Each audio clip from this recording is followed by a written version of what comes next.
नमस्कार, team media expert में आपका स्वागत है। बहुचर्चित वक्फ बिल जो आना था वो कल रात में 2 बजे तक घमासान मतलब सदन के अंदर एक ज़बरदस्त घमासान होता रहा और आखिरकार भारतीय जनता पार्टी और उनके सहयोगी दलों ने वो बिल पास करा लिया।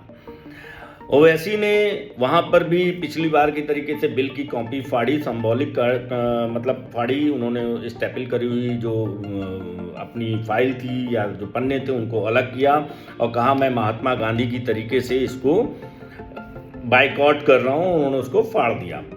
दरअसल कहीं ना कहीं ओवैसी को सबसे ज़्यादा डर इस पे आकर के मच रहा है कि जब हैदराबाद की आप बात करेंगे तो ओवैसी का एक बहुत बड़ा साम्राज्य है। कई लोगों को कहना है ओवैसी को इस बात का भी डर है कि कहीं ऐसा ना हो कि वक्फ के जब सारे मामलात सामने आए इसके बाद महीने 2 महीने बाद तो बहुत सारी प्रॉपर्टी जब्त होने लगे, तो एक ऐसी भी पोजीशन आ सकती है। लेकिन ये भी सच है कि वक्फ के नाम पर हजारों करोड़ रुपयों का लेन देन होता है, गबन होता है। कुछ ख़ास तौर पे कुछ ऐसे मौलानाओं ने कब्जा कर रखा है मस्जिदों की ज़मीनों के नाम पे या जगह जगह पर। भारत में 3 संस्थाएं ऐसी हैं जिनके पास सबसे ज़्यादा ज़मीन है, रेलवे, आर्मी और वक्फ। वक्फ बोर्ड की तो हालत ये है कि कहीं कहीं पर आधे के आधे शहर वक्फ बोर्ड क्लेम करता है कि ये मेरा है।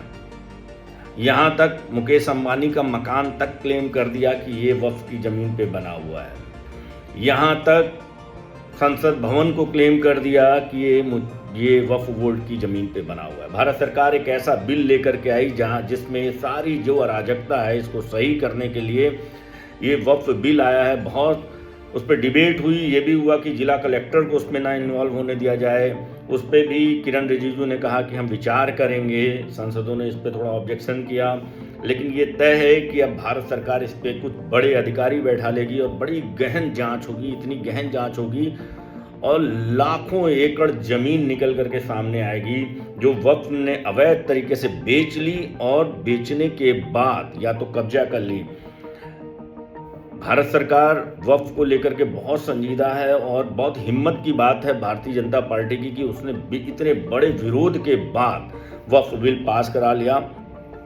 अब देखना यह है कि इस वक्फ बिल के बाद 2 महीने बाद इसके क्या रिएक्शन मिलते हैं। नरेंद्र मोदी को एक बात मानना पड़ेगा कि अगर वो कोई चीज़ ठान लेते हैं तो कर देते हैं, चाहे वो 370 हो, चाहे 3 तलाक हो, चाहे वक्फ बिल हो। तो देखते रहिए टीम मीडिया एक्सपर्ट।